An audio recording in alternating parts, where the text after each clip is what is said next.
Hi, in this lesson, we will introduce the project and discuss how we can use programming to tackle it. Mathematical relationships, also known as formulas, are everywhere and in every industry imaginable.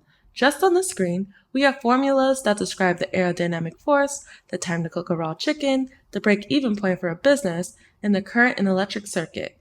The ability to work with formulas to solve for a desired variable is extremely important and helpful in many situations, but often challenging and quite time-consuming. Take this formula, for example, the amount of money earned over time when invested with compounding interest. If I wanted to know how long I would need to wait to have $1 million with a semi-annual compounding interest of 5%, I would need to solve for it. For the average person not in a high school or college math class, this would be very difficult to do.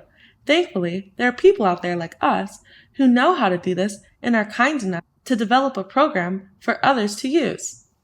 Here's a snapshot of a website that does just that, determines the variable that the user wants to solve for, inputs the known values, and outputs the results. Turns out, I would need to wait 80 years for my $20,000 investment to turn into $1 million. So that's what we're going to do. Learn how to develop a program that helps people solve formulas. We'll call it the formula solver. The user interface will be simple, allowing the user to choose which variable they want to solve for, then having them input the known values. The program will rearrange the formula and compute the results. To create our program, we're going to use the programming language called Python.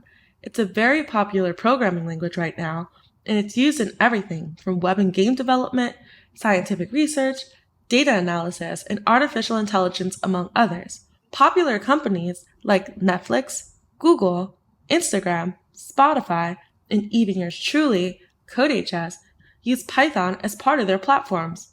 The first step will be to learn how to use Python to make our calculations and print their results.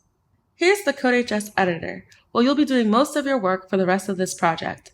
On the left is where you type your programming, and the right is where you run the code and see the results. Your typing area may be white instead of black, which is okay. In Python, we can type calculations just like we do it on a calculator. So for example, if I want to calculate 56 divided by 2, I'd write it as 56/2, where the slash symbol means division. In order to see the results of the calculation when we run the program, we use what is called a print statement.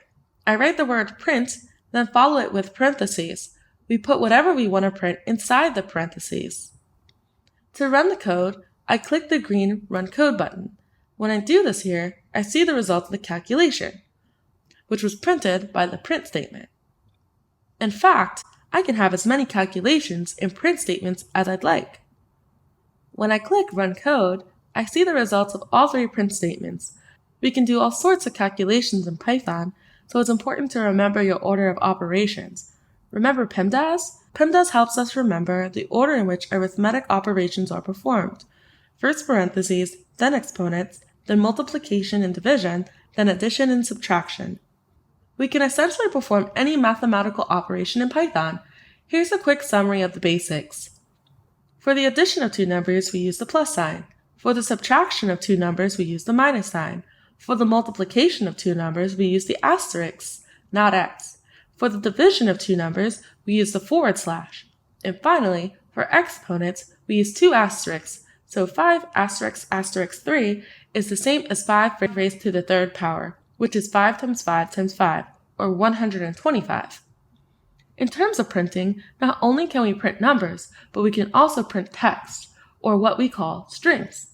When I run this, the text "Hello World" prints to the console.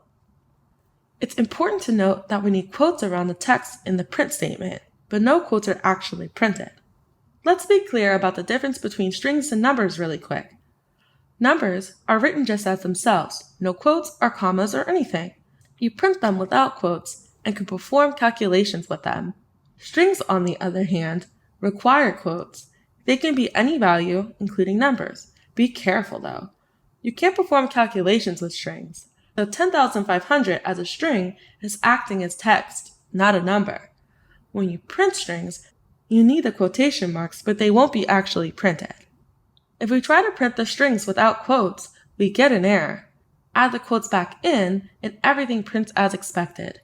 Like printing numbers, we can print multiple lines of strings as well. Both strings print at the same time, but on different lines. In this print function, we want to print both a string, the text 6 times 8 equals, and the calculation of 6 times 8. When I run this, however, I get an error message. That's because we can't print both the string and a number in the same print function.